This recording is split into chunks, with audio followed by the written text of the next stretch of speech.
Welcome everyone, and thank you for joining our session today.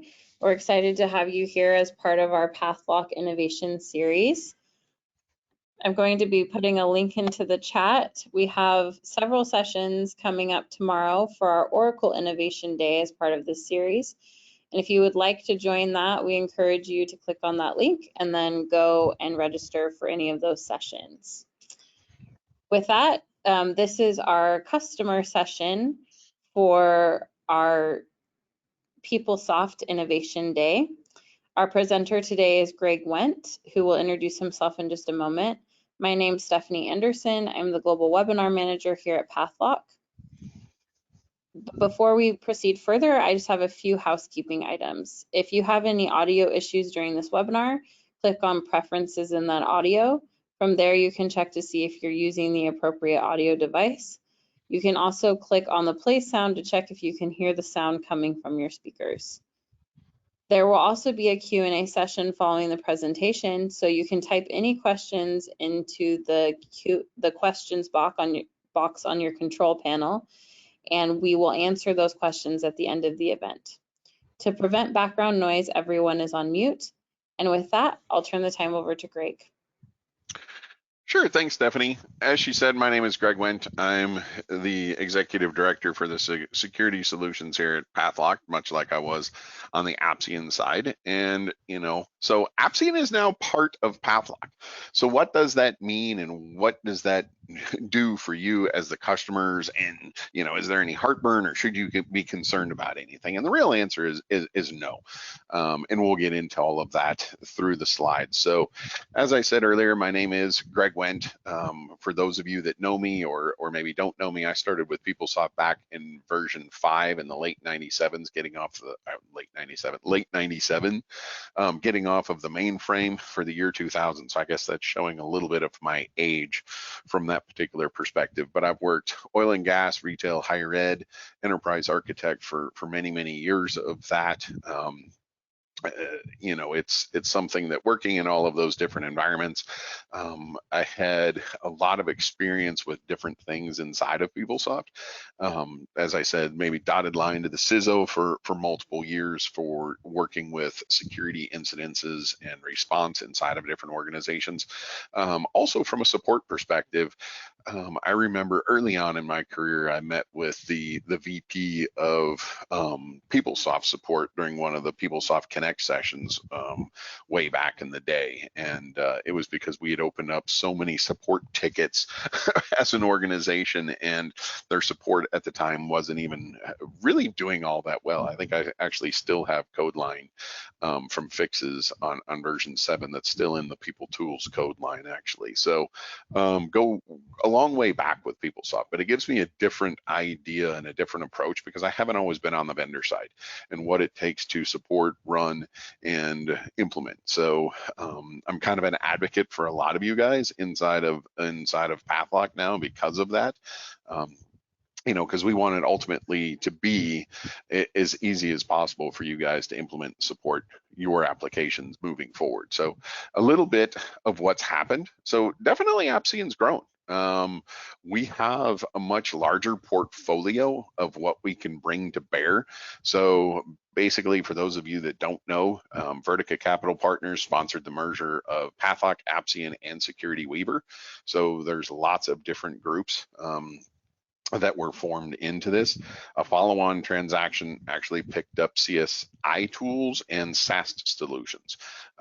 So we raised $200 million, and it was officially announced May of 2022. So from that side, I just lost my VPN connection.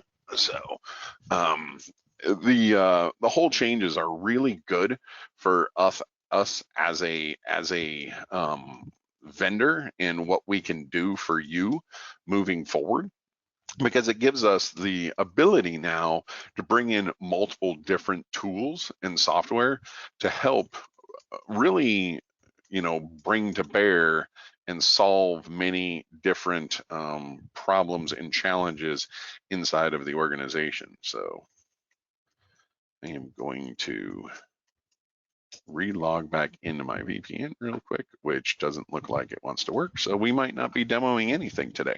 So really the opportunity, it allows you to simplify how your enterprise organizations protect their applications and processes and the data. It's ultimately still about the data and how are you going to face that digital transformation, and especially inside and outside of the cloud.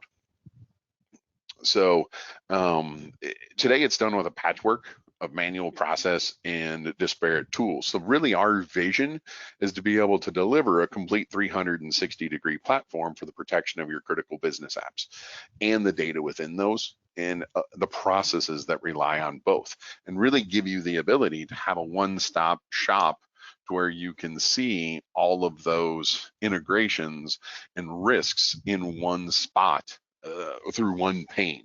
So what Pathlock allows us to do is through integrations into all of these business applications, we can give you that 360-degree view of risks. And that's ultimately the goal, is regardless of what application sets you're working with. So right now, obviously you guys are running PeopleSoft. Is it PeopleSoft, HCM, financials, campus solutions, portal systems?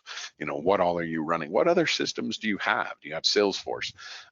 Those types of things. And how do you see holistically across all of those different applications if you have any sort of risks or violations, like an SOD violation, for example? So what we're able to do is resolve that in a single pane of glass.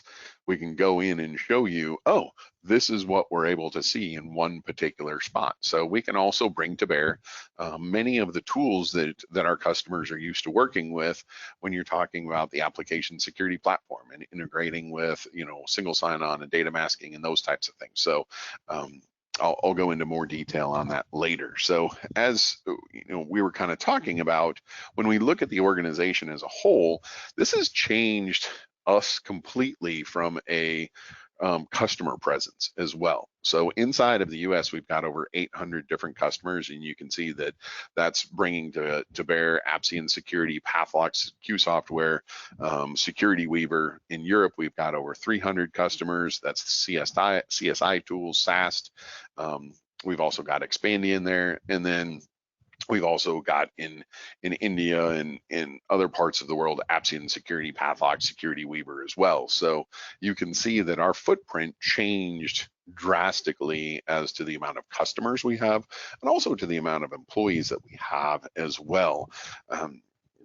And we are probably providing some of the industry's most comprehensive business application coverage. We cover all the major ERP vendors out there, so you can kind of look to see, how large some of the space sits out there. And that was looking at the ERP market in 2019 was about $30 billion. So very large market. Also, some of our partners and customers and integrations that we support over there on the right hand side as well. So going into a little bit more of detail. So what's the difference between Pathlock and some of the other IGA providers? Because we really come at this from a unique approach. We're going to focus on the data and understanding what's happening, and we do that through fine-grained access analysis and provisioning capabilities into those business applications. If my VPN comes back, I'll demo that for you guys so you can actually see that, but it allows us to really understand, because we have that deep embedded ERP knowledge. So we know, all right, we can build workflows around, what does that mean in normal English language, for example.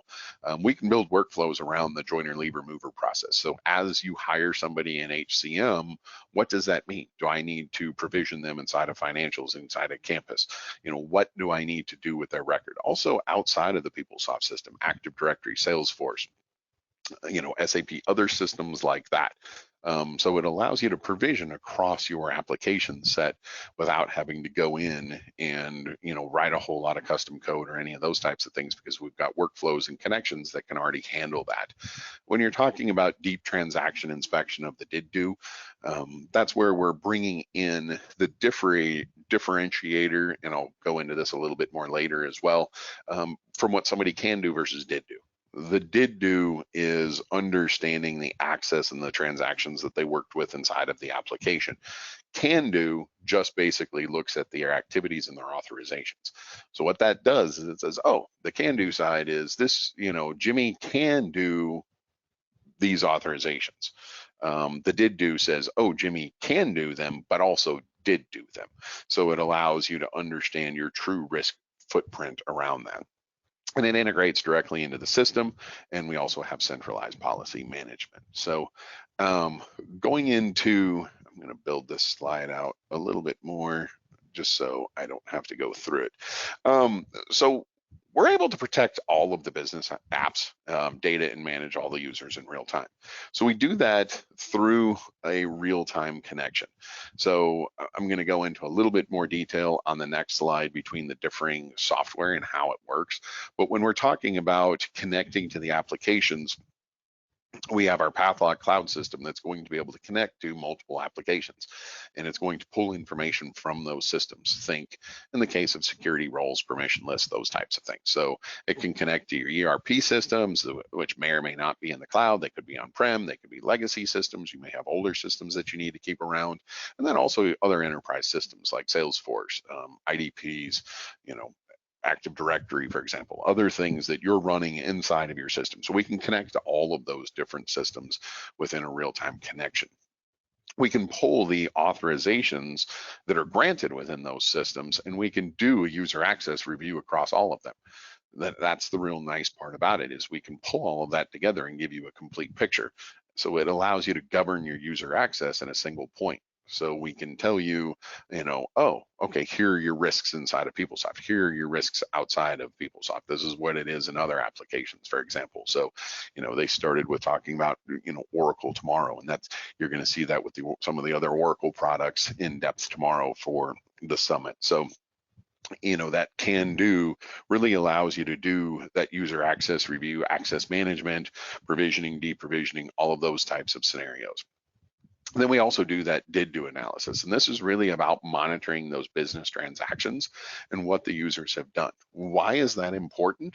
Because it's going to be important for, one, your policies, procedures, your controls that are internal to your organization, your processes. Are people following the correct processes? Are they, actually violating an SOD, a segregation of duties violation? Do they have the ability to do it? Did they do it? Sometimes they have the ability by design and they're not supposed to do it. Other times they can do it and they did do it, intentionally, and it's by design. So, some of that is understanding the risks that you have out there and what you're able to do with them. The other side of it is what this does and what it allows us to bring to bear for you as a customer is we can quantify your risks. So we can present them in a way to where you can see what your holistic risks are. So rather than looking at all of these transactions and systems and,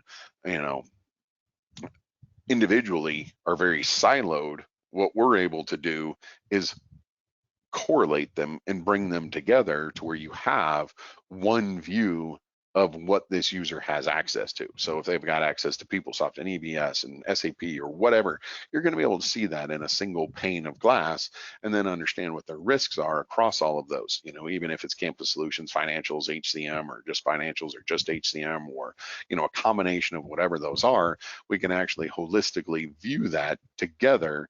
So now all of a sudden, rather than a very siloed approach of different data owners or product owners, so maybe you have a different approval for who's going to allow access in Campus and HCM and Financials, so you have 3 different owners that you're working with. Now you can actually tell holistically, oh, this is what the user has in Campus, this is what they have in HCM, this is what they have in Financials. And if they have all of that access, that's kind of a risk. We don't want them to have all of that. So that's where, having that understanding across all of the different systems really allows us to do that. And we do that to really protect the business applications as a whole. That 360-degree protection is critical for your business applications, especially PeopleSoft. So when we look at the 2 different columns here, when we talk about access governance and data governance, it really kind of correlates to the two different products that we're talking about. I'm going to start with the data governance side on the right-hand side, because it's probably what a lot of you are really familiar with what we do, because that's going to be our security platform, our application security platform that many of you are running or used to working with. That's going to be the logging, the analytics, the A360, the dynamic data masking that we can inject into the process, the multi-factor authentication on data masking. We can control the enforcement of, when somebody should be able to work with a transaction, should they be able to work with that transaction, all those dynamic authorizations, whitelisting, integration with single sign-on. So that's the whole right side, and what's happening with that tightly coupled solution of the application security platform. That's what you guys are very used to today. On the left-hand side, this is our GRC platform. This is what we're able to bring to bear. This is an external solution outside of PeopleSoft, and it allows us to solve multiple different problems. When you think about compliant provisioning, for example, if I were just embedded and baked into PeopleSoft, how do I do compliant provisioning very effectively across my entire organization? Because I'm going to have to touch multiple pieces. I need to touch my identity provider. I need to touch Active Directory. I need to touch Salesforce, whatever other systems I may have. So there's a lot that goes on inside compliant provisioning, for example, that works much better outside of the system. The role redesign and separation of duties and risk analysis. Once again, those are done very well outside of the system. The user access reviews, the certifications of that process, those are done very well as well, because it allows us to embed then and bring in additional pieces of information. That's where we get rid of those siloed views. One of the things when we talk about role design is it allows us to change the paradigm, for example, of what we consider to be a role. Inside of PeopleSoft, for example, a role is very tactical. This role is going to give you these permissions, and that's what you're going to be able to do with it, right?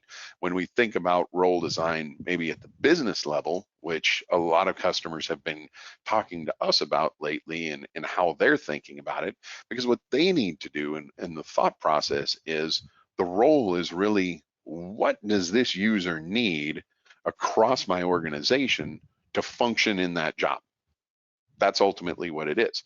So it's not just access to HCM or financials, for example.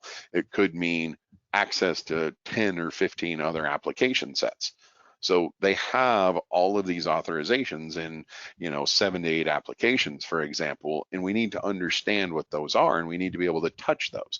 So that's what we're talking about with, kind of the idea of role design and shifting that through and having that higher level, here's my business role of what this user is able to do and what they're able to touch inside of the system. That would be very difficult if I was just doing that inside of the PeopleSoft system, for example. So that definitely ties into the user access certifications and reviews, because when we're talking about doing a review, that's something that we call them campaigns. So you can grab your population.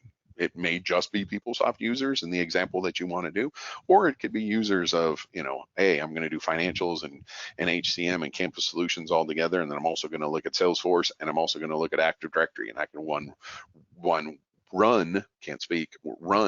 review holistically with that population group for just the targeted things that I'm looking for. So that allows us to present a certification that you can do very repeatedly. So, that's what it, when you're talking about compliant provisioning, it needs to have all of these different aspects of the product to be able to do that. All of that is going to be built upon a segregation of duties rule set as well, to where if somebody does have a toxic combination, that it's going to red flag them right away, and we can be able to see that. So when you're looking at a particular role, you can understand what the risks are around those particular roles, or if you're granting additional authorizations to somebody, you're going to be able to say, oh, they've already got these authorizations, and if I grant them additional authorizations, this is going to create a risk for me. And is that risk okay, or is that risk not acceptable for me as an organization? So maybe I need to throw that back to the product owner and say, hey, if we do this, we're now creating a toxic combination. we're going to have an SOD violation, we're going to get dinged by the auditors, let's not do this. How do we want to resolve this? Do we want to clean up the roles, or are we going to do something different for this particular user? So, that's where the access governance comes in, and we're able to bring those to bear. So that's one of the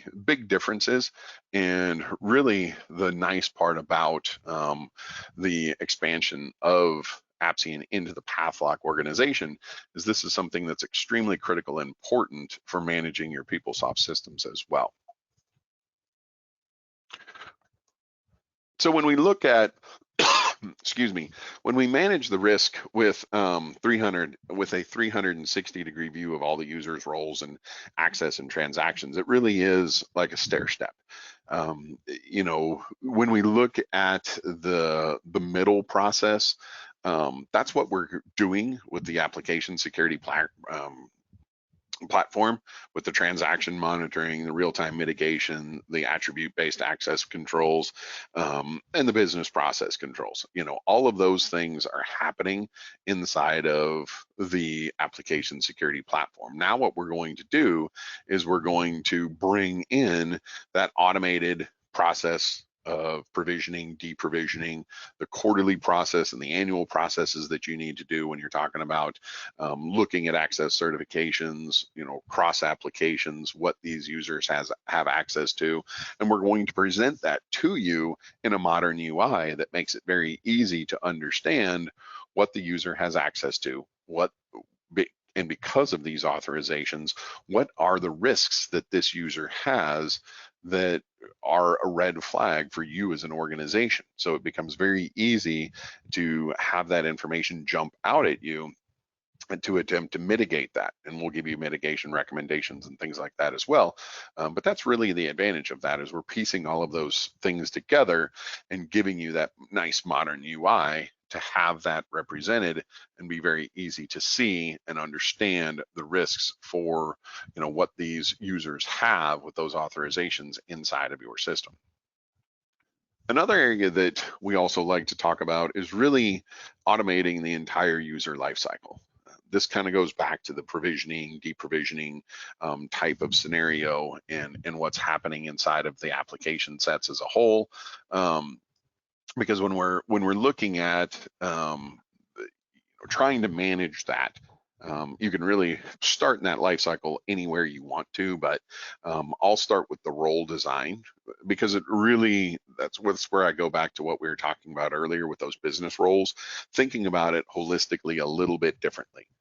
So if I have a system that has the ability to provision and deprovision automatically for me within multiple different application sets, it becomes very easy for me to change my thought processes around roles, because I can go ahead and make all of those changes very automated and consistent and compliantly, which is very, very important when you're talking about the long-term goal of the organization. So that's where I need to start with some role design. It doesn't mean that you have to change your roles that you have today. No, that's not at all what it means. You can start with all of those. It just means that over time you can actually mature that, and it will happen anyway through the user access reviews, because when you start to automate those processes, it's going to help clean up your roles and make them far more targeted and less risky anyway. So that's going to happen as a whole anyway out of this particular lifecycle process. So it allows you to start thinking about things differently from how you define and build your roles. When we get into provisioning and deprovisioning, this is something I've talked to some organizations about, and they're like, oh, we're doing provisioning. Okay, well, what are you doing? How are you doing it? Are you integrating that with risks? Are you integrating that with separation of duties? How are you, knowing that you're not provisioning users that are increasing your risk profile because what you're allowing them to actually have access to? So the provisioning and deprovisioning really goes into the onboarding, offboarding, the whole joiner, leaver, mover process, and it's different for each one of those. So, it's something that ultimately what you're going to do is you're either going to create, modify or, remove access, but you're going to do that to where it's compliant with the role-based access controls of the systems that you have. The other opportunity really boils down to how are you going to handle access requests, because those are going to continue to come in. There's always going to be security changes, always going to be requests of, hey, this role doesn't have the access that I need this tweaked or that tweaked. The question is, how do I manage those compliantly, and what should be my process flow for that? Where does that come from now? Does it come from your product owner? Does it come from the end user who's making a request and is then approved by the product owner? Is there any sort of automation with that? Is there any sort of or is it a completely manual process? Does it come through email and then, yes, the authorization gets approved via email? Well, how do you go back and audit that? How do you know that gets done?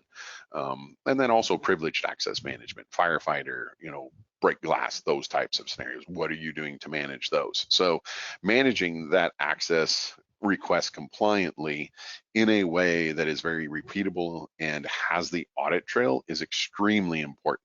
And it's one of the solutions that we also can bring to bear on this. When we're talking about the user access reviews, we've got the scenario of being able to define and build the population groups that you really want to look at. What user constituents are important? Is it high privilege? Is it self-service? Which ones do you want to look at within this review? You don't have to do them all at once. It can be a scenario where we've got some customers that are being pushed for monthly user access reviews on high privileged access, or anybody who has access to PII information.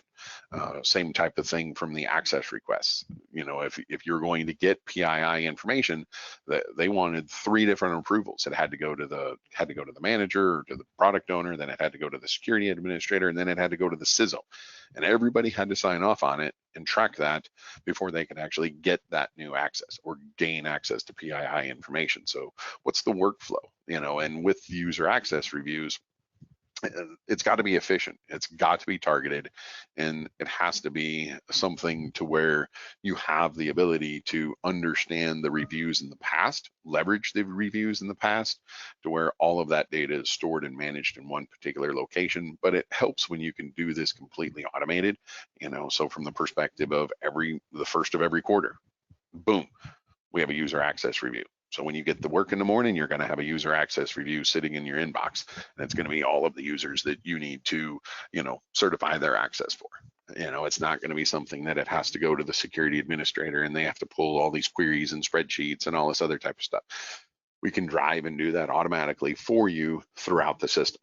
So it allows you to be more effective.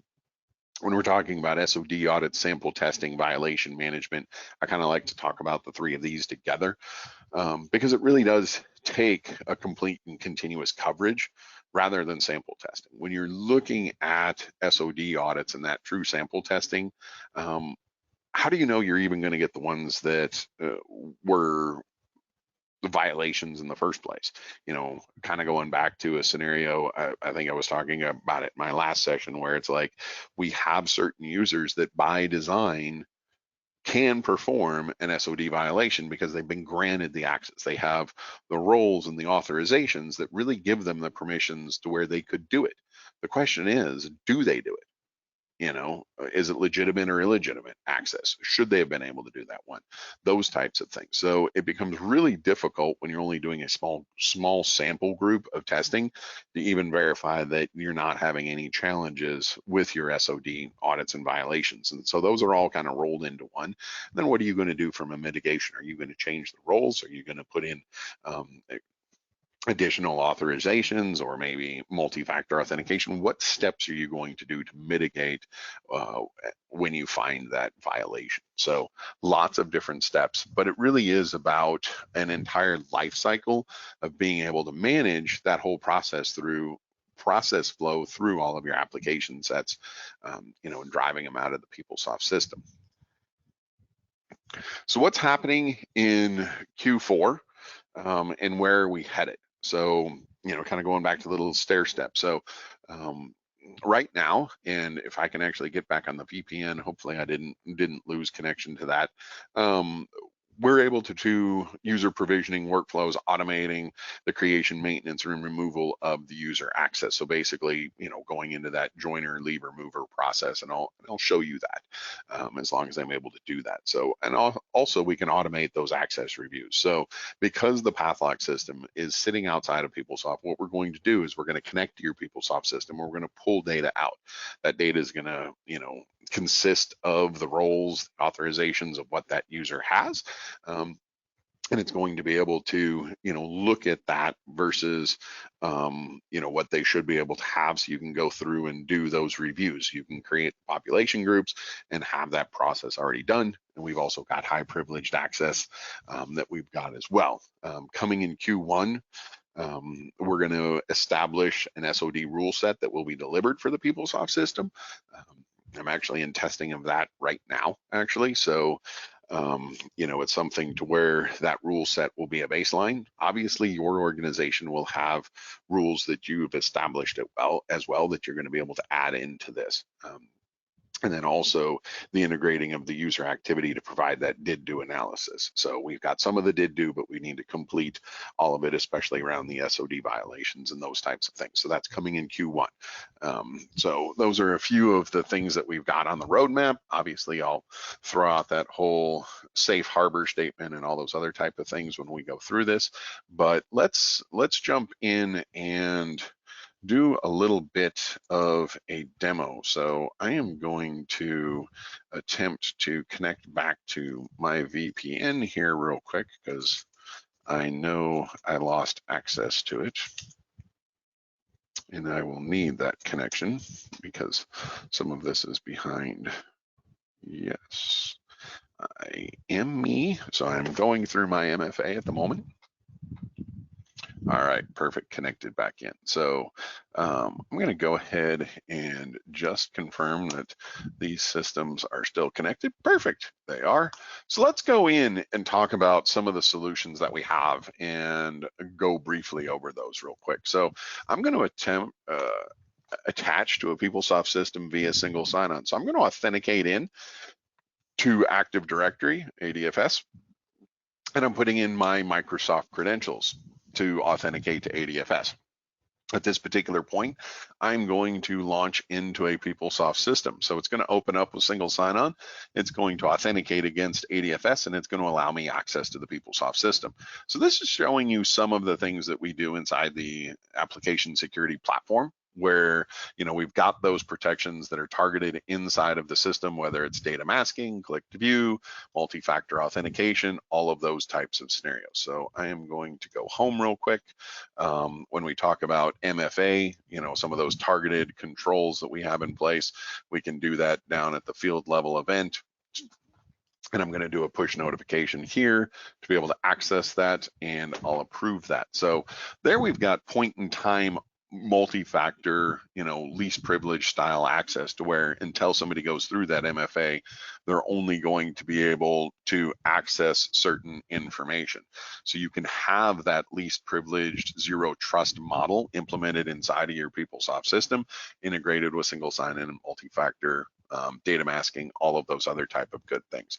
Another thing that we've done is, and I need to do this anyway to be able to access the back office high privilege stuff, is a privileged access management. So, I'm going to shift into a higher user to where I can do certain functionality. So I'm going to act as a PeopleSoft administrator here, and I'm going to pick PeopleSoft, which is the highest level account. I've got multi-factor tied to that, so we'll see that I have to pass that real quick before I can gain access to the system. So now I'm actually going in, it's going to track all of my access that I'm performing as this high privileged user back to my Vicky's in. So if I've got shared accounts, batch accounts, any of those types of scenarios, I can put all those protections in.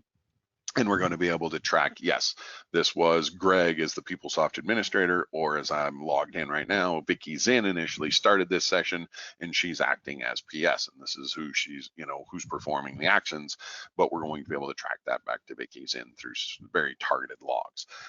The nice part and really the integration flow of being able to have all of this, and let's say with the single sign-on, because now with the Pathlock solution and being able to integrate into Active Directory and provision and deprovision and go through the joiner, mover, leaver process and all of those types of things, really goes through and allows us to have a much more robust solution on all of this.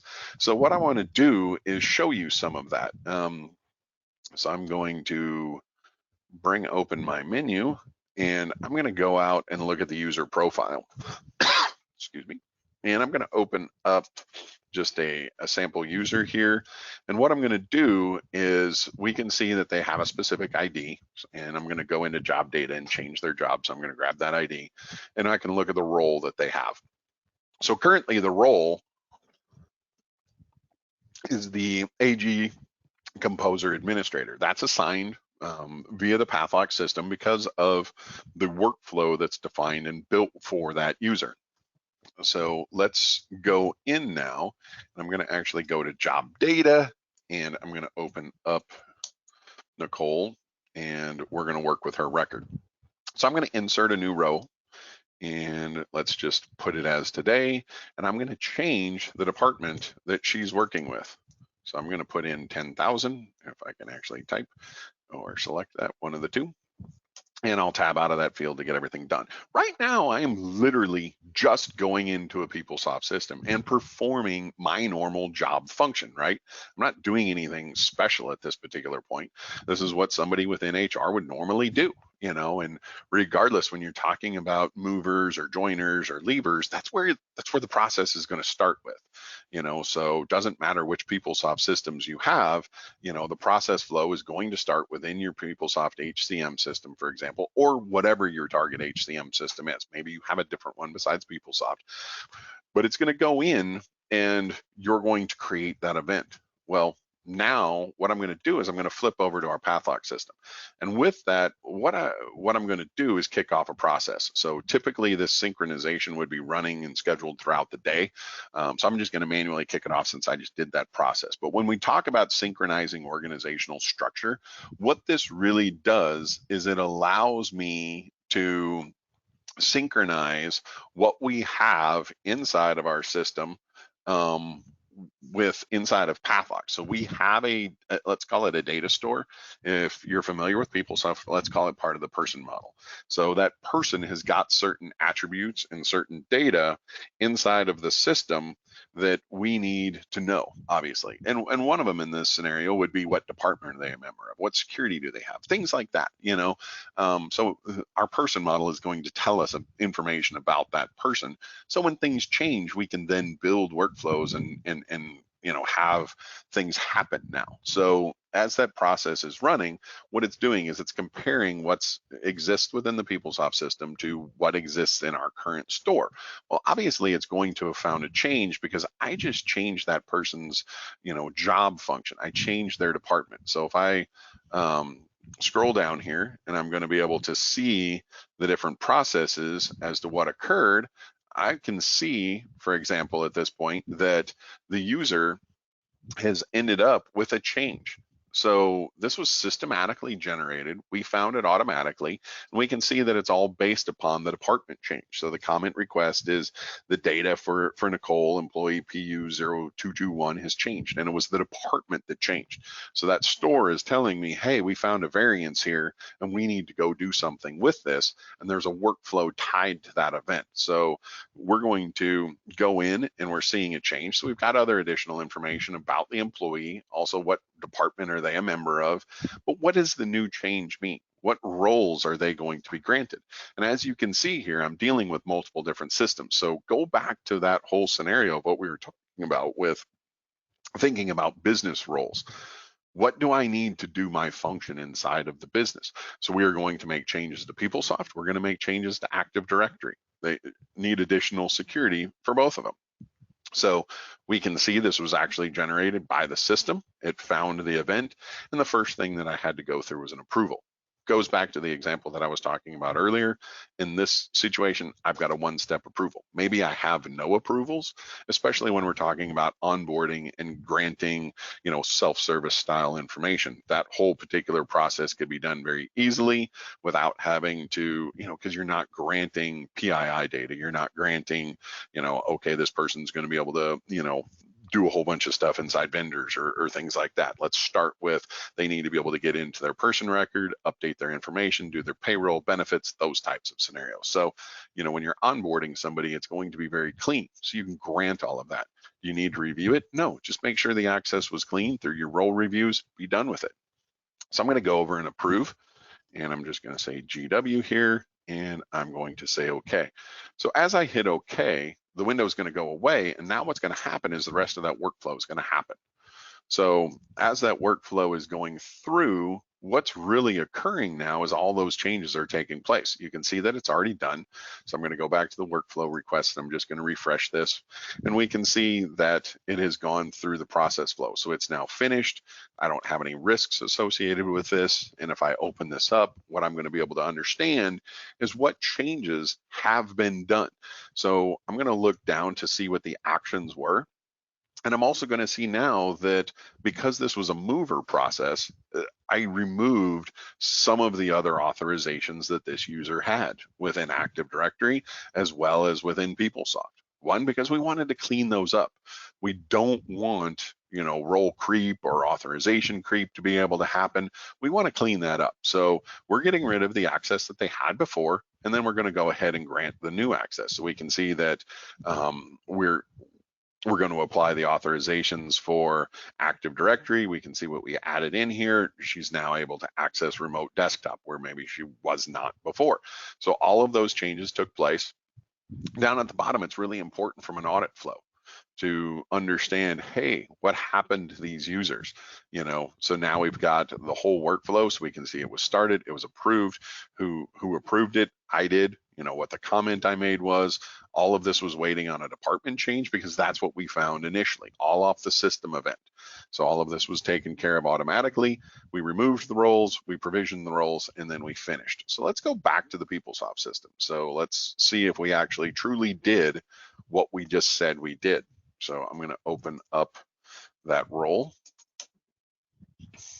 and I'm going to look at the user, and yes, they have a completely different role inside of PeopleSoft now. Why? Because that's what their authorizations are tied to based on the department that they're working for. So now, going back to that example and being able to see, what occurred. Now let's think about that from an onboarding. I was talking about this a little bit earlier today on a session. So we've integrated with single sign-on. We've now created or updated their account within Active Directory. So now from an onboarding perspective, all we really need to do is give them their AD credentials and say, hey, log on to the system. Boom, they can jump right into PeopleSoft out of SSO, and they're going to have the authorizations they're going to need. They're going to be able to go in, do their benefits, direct deposit information, update whatever personal information they need to do, do their dependents, those types of things, all very easily. How much interaction was involved there? None. It can be completely automated.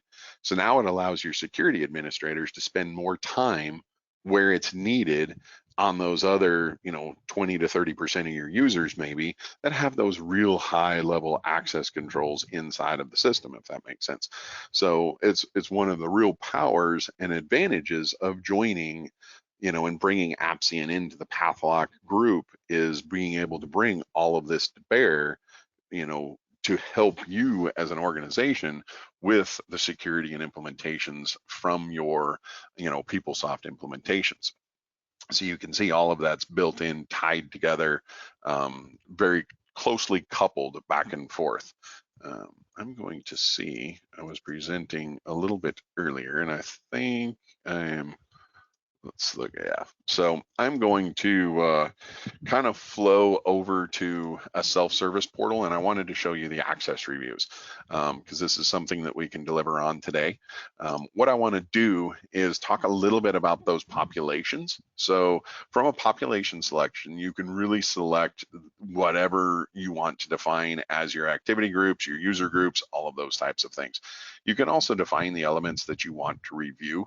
Maybe it's roles, it's high risk roles, those types of things. So it allows you to get into exactly what you want to do. The nice part about this is it also, you can select which systems you want to include in this user access review. Keep in mind, this is going to be automated and you can have it ready to go at any particular point in time. So let's say you're going to do these quarterly. So the first day of every quarter, you want to do Active Directory, you want to do PeopleSoft, and you want to do, HCM and financials. So you can do all of those at one time. If you need to put anything within the message, you can do that, but then you can also save that. You can schedule it, you can run it, and by default, on the first day of every quarter, we're going to generate this campaign. It's going to go out, it's going to populate, and it's going to set it up to where this employee, their access is going to be directly reviewed by their manager by default. You can have it go to a security reviewer if you want to, those can all be done, but set up by default, it's going to go, to their manager. So immediately that process is done. What does that process look like? If I switch over to the manager view, for example, I'm going to open up the PS role review process.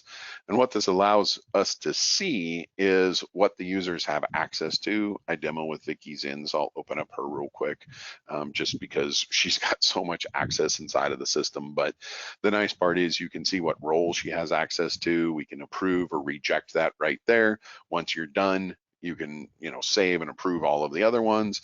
But as you can see, if you're going to remove or reject access at that particular point, we can go ahead and take that away. You already saw what we just did from the user profile on the mover process. So we could go ahead and handle that entire process for you. So it allows it to really become more turnkey and complete of an automation flow without having to have so many people involved. Maybe from that particular perspective, if you do say reject, you want it to go to a security owner or a product owner and say, does this make sense? Maybe it's a new manager and they don't know that they need to be able to do that. So you can also drill in at the the role name to really drill in and see the different activities that they have access to as well. So by activities, I mean the component and page that they have access to at that particular level. So this is just a quick demo of some of the things that I wanted to show you. So we'll go back to the presentation. One of the things that we are offering with the innovation is if you schedule a demo by 12/31, we can go in, we can really give you the details of what we're able to do, drill into anything that you're interested in. If you schedule a demo by 12/31, you can receive a Starbucks gift card. You can email events@Pathlock to get that scheduled. So with that, I'm going to open it up for any questions and bring back in Stephanie. And